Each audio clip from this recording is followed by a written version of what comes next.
6 starts with breaking news.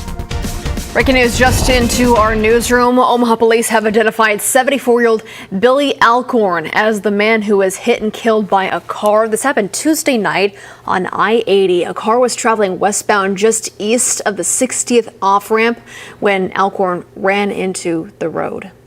More breaking news now. Several people are in the hospital after an overnight building fire. Omaha fire officials say it happened around midnight at a building near Saddle Creek Road and Hamilton Street. Officials say crews put out that fire quickly. 3 people were taken to the hospital. Now, OFD says it was a 1-story vacant building and there were signs of a homeless encampment, but the exact cause is still under investigation at this hour. Damage is estimated at about $8,000. Well, good morning, everybody. Thanks so much for joining us here in First Alert 6. I'm Erin Hartley, joined by Cerise Cool, joined by meteorologist Jarrett Lansford and the senior chief meteorologist Rusty Lord. Yes, Rusty, here we go again. There is fog. There are more clouds, which we are kind of tired of, but we're not blaming you. We're just expressing being tired of it, and it's cold. We got the trifecta. The little caveat there. Not blaming Rusty. It's not your fault, but I hate it. Yeah, clouds and some fog around. That's going to be the thing. And trying to get through that over the course of the day today is going to be the struggle yet again. Look at how it's socked in over the airport here. Thick fog all the way around the area, at least on this camera. It does vary a little bit as you move around the city, and temperatures are down near 32, and that's a bit of an issue. You can see 32 in Omaha, 32 in Plattsmouth, 29 in Wahoo, so you got to watch out for some isolated slick spots. Jarrett's going to touch on that a little more here over the course of the show. Notice Norfolk at 41. There is a layer of some clouds dropping in from the north that will come in over the fog and create even more issues for us. So we have a dense fog advisory in place through 10 o'clock. That doesn't help matters much. Plus, here's that layer of clouds that I mentioned moving in, about to approach the Fremont and Blair area. So we got the fog down here. This will come in over top, and then maybe even a few more high clouds over that during the course of the day as well. All this converging and just filling up our map with clouds and making it really tough to warm. We have 30s as we march through the morning, and there you go, the clouds filling in. I'm a little worried this is warming us a little too quickly. We got 30s that the clouds are filling in. It's going to be a struggle today, folks. By noon, we're at 44, and by 3 o'clock, we're about 48 degrees for an afternoon high. Maybe some 50s down to the south. It all depends on the breaks and where they show up. So we're locked in kind of a what you see is what you get kind of day with the hopes of a little mid-afternoon sunshine that's too little too late to warm us up. 47 by 5, and the clouds, they're with us all night tonight. That means we won't fall off quite as much, so shouldn't have any 30s around overnight tonight into tomorrow morning, but that's a chilly start to the day tomorrow, and here comes the rain that's moving in. This is about as far north as it'll make it. I don't think it's going to be a widespread rain. It'll get up to about here by tomorrow morning and then just slowly kind of track to the east. It's going to be tough to get showers as far north as I-80. This computer model here kind of tells the story, and I think it's the best representation of how I see the rain totals playing out. Maybe up near a half an inch down near the Kansas-Nebraska border into parts of northwest Missouri, but that would be about it. I don't think it gets any farther north. The rest of the day, it's mostly just going to be clouds and 40s for the rest of the area, the way things are playing out. Okay. Something to be positive about, though. Of course, the weekend, pretty looking nice, especially before we kind of take a dip into the Thanksgiving holiday. That's the thing. Those are the 2 days that keep sticking out as great days on the forecast. So that almost Friday forecast looks great. There's your 40s and rain chances on Friday, mostly south of I-80, 62 and 63 Saturday and Sunday afternoon. So great weather there, mostly sunny skies. It'll be a great afternoon to get out and enjoy that, and well, maybe put up the Christmas lights. Don't say we didn't give you some good days to get this done. We have had a lot of great November days, and we got 2 more lining up for the weekend. It's okay the next couple. Saturday and Sunday's good. I don't want to hear anybody by late November, early December going, oh, how am I supposed to do this? It's so cold outside. My fingers hurt. Hey, Rusty, how am I supposed to do this? Pipe down over there. Low 50s to start next week. Some rain chances back in play on Monday, and then there's the colder air. I know it's maybe a typical thing you do over the weekend and Christmas. It's going to be a lot colder with highs in the 30s. No clear-cut chances of snow just yet, but a busy pattern over those 4 days. We're going to see what that can result in for our area, especially over the upper Midwest. I do think somebody within a 4, 5, 6 hour drive of our area gets snow over that weekend. It's just a matter of figuring out where it goes and who gets it. So I like feisty Rusty. Say the same thing. It's getting mad. Yes. All right. Let's get to traffic now. Something's going on Dodge. Yeah, we've got a situation where we've got emergency crews on scene, and it's blocking the road as it's blocking a lane on Dodge as you're making your way westbound. Let's take a look at the latest with this, and this is right around 33rd as you're making your way along Dodge. You can see that there's still some emergency crews on hand. This is actually calmed down a little bit with the scene. We had ambulances that were around here. This is just past the intersection with 33rd. So the right lane remains blocked. You need to make sure you're staying left as you head through this stretch. And we'll continue to update you as we get a little more information confirmed on exactly what is going on here. But the right lane blocked, so you need to make sure you're staying left as you head through that stretch on Dodge. Other than that, a lot of our concern here this morning is going to be with the fog, and you can see how thick this is in some areas. That's Epley. Trust me, it's Epley. Off to the bottom and right, you're looking at right around Children's Nebraska on Dodge, right around the 76 area. You can see how that fog has really moved in. Now, it's not quite that bad everywhere, but it is pretty notable as you're making your way out and about. So be ready for a morning where you're going to have to deal with some dense fog in most of the metro. Near zero visibility in Council Bluffs. You can see that spread to near Epley, and you're really looking at most of the metro at a mile or less visibility. That's where you're talking about seeing that thick fog being in place, and it's the case for much of the area outside of the metro too. So when you're heading out and about, we haven't seen too much in the way of delays showing up just yet, but don't be surprised if it's a slower drive, and also not a bad idea to use a little extra caution because we've had temperatures in some spots that have gotten down below the freezing mark. And when you have that thick fog like that and you get temperatures that get below 32, you can start to get some slick spots developing, particularly on bridges where you can get the air underneath the road and you have that cold air coming from both angles. So watch for that this morning. I think especially around Wahoo, Louisville, those are spots where we've had that be the case for a couple of hours here, and we're really close in other areas. So we'll be watching that as the rest of the morning goes on. And of course, we'll keep you posted if we find anything else out about Dodge and if that remains a busy scene. Yeah, I know you're on it. Jared, thank you. Happening today, 2 of 3 suspects charged in a Halloween shooting that left a 17-year-old dead are set to appear in court today. 18-year-old Raekwon Bass is charged with second-degree murder, and 18-year-old Yohansi Gonzalez Washington is accused of tampering with evidence, among other charges. Sean Rowland made his first appearance last week. He also faces several charges. Police say 17-year-old Seven Beller White was found with a gunshot wound outside a house party near 36th and Polk. He later died at the hospital. Also today, the suspect in a Benson homicide from last week will make his first appearance in court. 22-year-old Vangelo Moore is accused of killing 34-year-old Joshua Perrin. This happened near 56th and Hamilton. Moore is facing several charges, including first-degree murder. A hearing on a motion to dismiss the lawsuit challenging the conversion of the McCook work ethic camp to an ICE detention facility has now been pushed back to December. That's right. The hearing was originally set for next week. Last month, we told you a judge ruled ICE could move forward with the project. The judge also allowed the lawsuit fighting the facility to proceed. Dozens of detainees are already in custody. A new Omaha police program is launching today. It's called the Drone First Responders Program. According to police, it'll speed up emergency response and improve officer safety. Police Chief Todd Schmatter says the program provides a powerful new perspective during emergencies, benefits both officers and the community as well. We'll bring you more coverage about the program's launch later on today. All right, Aaron, thanks so much. Here at the safety desk with our Maria Cade, the number of botulism cases in infants is rising. It's all linked to that By Heart Whole Nutrition baby formula you told us about a while ago. Yeah, just a couple weeks ago, but now there are some new illnesses, unfortunately, that are coming about. 8 new illnesses in 15 states linked to this. So that means a total of 31 infants have gone to the hospital because of this recall. The FDA says it has received reports that the baby formula is actually still on some shelves in stores across the country. So if you have it, if you bought it recently, you want to throw it out. The use by date is coming up though, the beginning of December, but again, you do not want to use that. Luckily though, there haven't been any deaths reported, but we never want any babies to get Not sick. at all. We appreciate the reminder.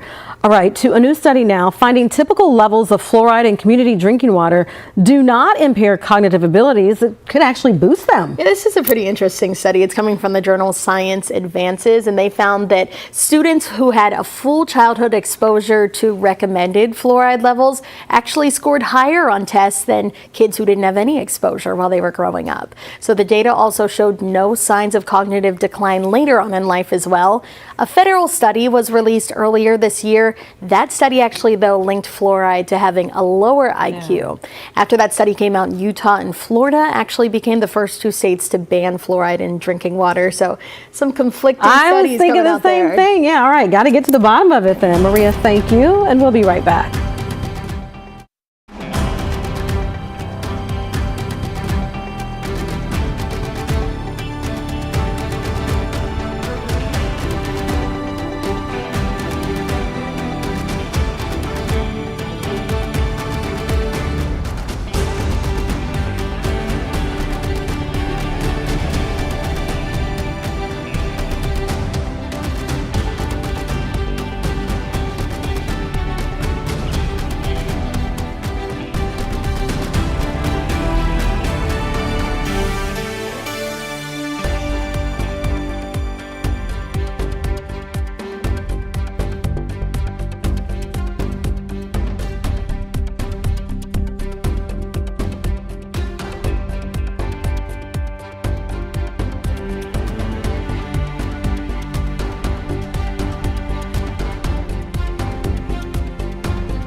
All right, time now 7:15. Welcome back here at the Weather Center.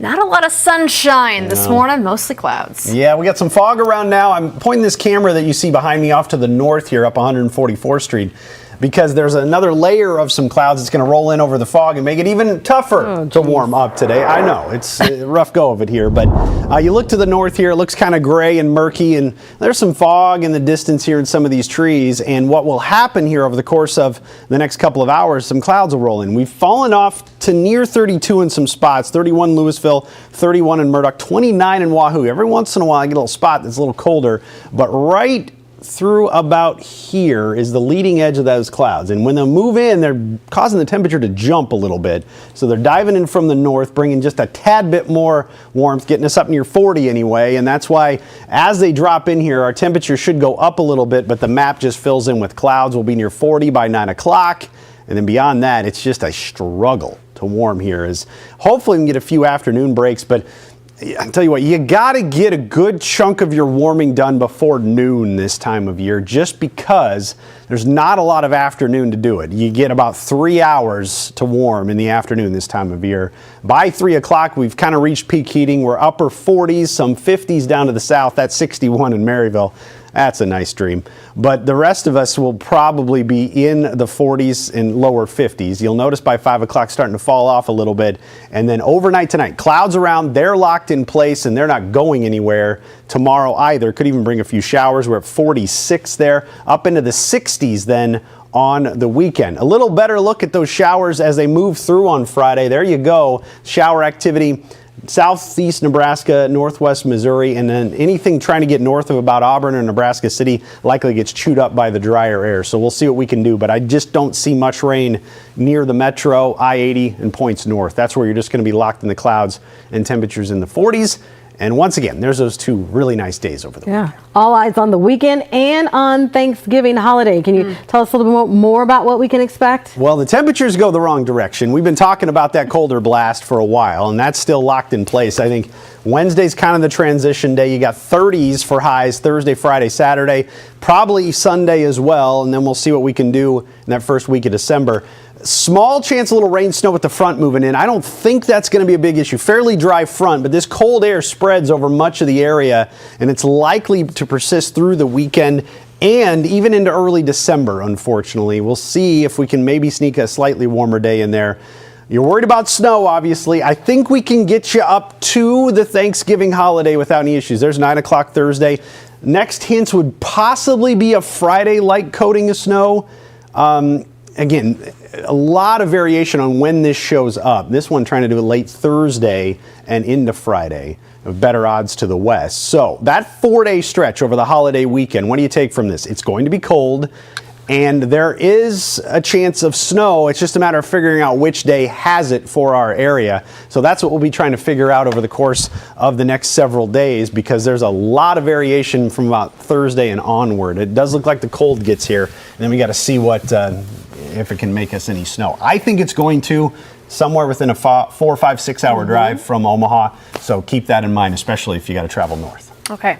In the meantime, let's get another update on the traffic conditions. Some actually good news on Dodge. Yeah, so I told you to give you any updates we found out about that 33rd and Dodge situation. Well, it's resolved. We've seen there was a situation, a pedestrian ended up with minor injuries, and so that has been addressed. We've opened up all lanes. Thankful that it's not a more serious situation there. So we are looking at things improving in this area around 33rd and Dodge. So just wanted to let you know that. Aside from that, there's a lot of fog that we are seeing as we are getting things up and running here. You can see right around 680 Fort where you're looking at the fog really impacting your drive. You're going to have a lot of this dense fog as you're making your way around the area.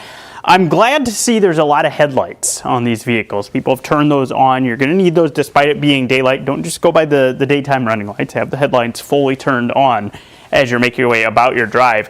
And you can see that there's only really one camera here where we have some visibility at this point. And that's 144th and right around the Dodge area. And even still some fog that you are seeing out there. So watch for that this morning. You can see the visibility is pretty low for most of the area, just slightly better as you get your way further to the west. And we're looking at that temperature closely alongside the fog, and thankfully most of the metro is sitting just above the freezing mark. There are a couple spots as you get onto the fringes of the metro where we've dipped a little bit more, particularly as you go west. So watch for that. Bridges could have a couple of slick spots in the early going. As far as slowing goes, a little bit slow as you're going northbound on the JFK, as you expect at this point, approaching I-80. Also getting some of our other familiar delays on Dodge right around 168th or so eastbound, and then 72nd and L. But no big slowdowns that we have in the early going. All right. Thank you so much, Jared. Well, there are new details this morning after a man was shot in an Uber in Omaha. OPD says shell casings were found on the side of a home about a block away from where that shooting was reported at 46th and Fort. Police say a 19-year-old told them he was shot in the Uber. He is expected to survive. So far, no details on the shooter. If you do know something that could help detectives, contact Omaha Crime Stoppers. Well, the Omaha tribe of Nebraska has passed its rules and regulations for medical cannabis. Now, the next step, establishing application requirements for growers, manufacturers, distributors, and sellers. They hope to discuss this at their next meeting in December.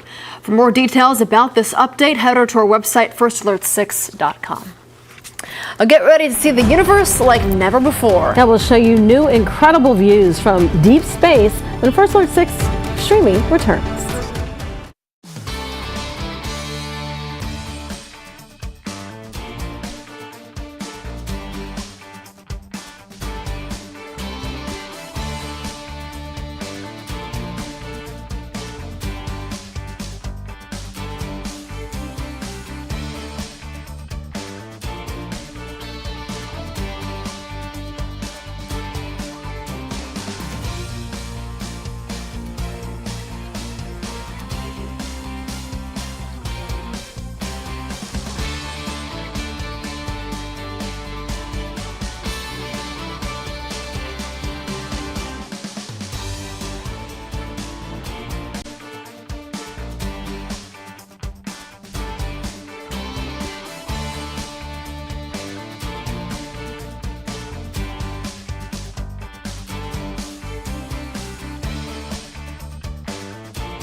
Well, NASA has released new images of an interstellar comet. Yeah, it's just the third visitor ever confirmed from elsewhere in the galaxy. So take a look at the comet dubbed 3-1 Atlas, or maybe it's 3I. Mostly appears as an illuminated dot, but some images also reveal its tail as a faint elongated smudge. Can you guys seen that? The new images were taken by various NASA spacecraft from late September through mid-October as the mysterious comet swung through the inner solar system. Interesting. So much going on out there that we don't know about.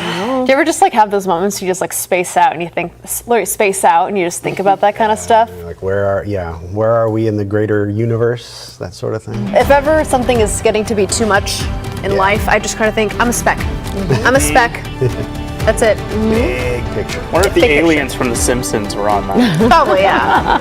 Probably. Well, on that note, we're going to get ready for our update in the Today Show. Thanks for joining us. Of course, you can watch that update right here on Streaming or over our air. Have a great start to your Thursday.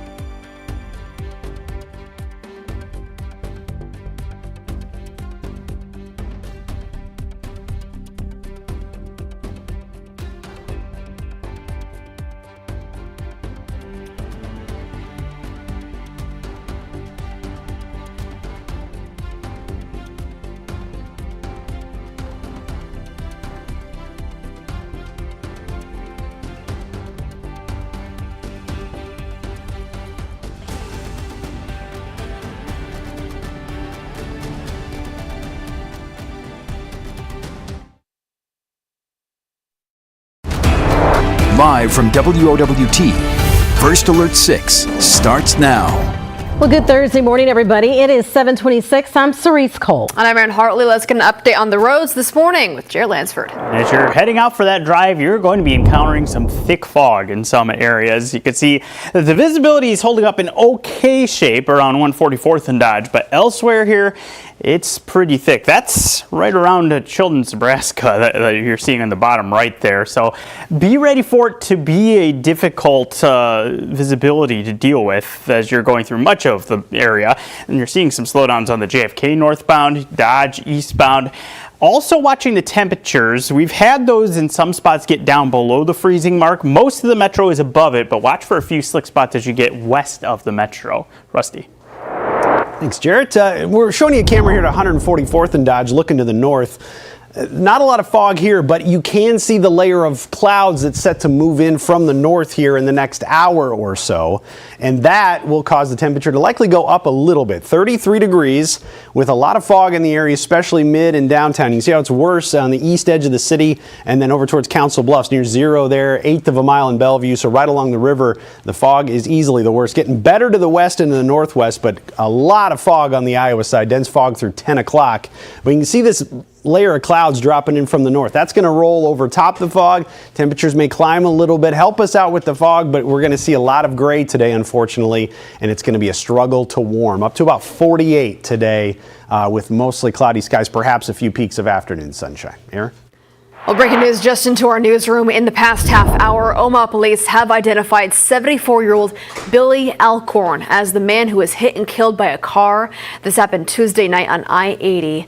A car was traveling westbound just east of the 60th Street off-ramp when Alcorn ran into the road. He ran into the front of the car before being sent through the windshield and thrown from the car. It is 7:28. We're back with another update for you in about 25 minutes. We'll see you then.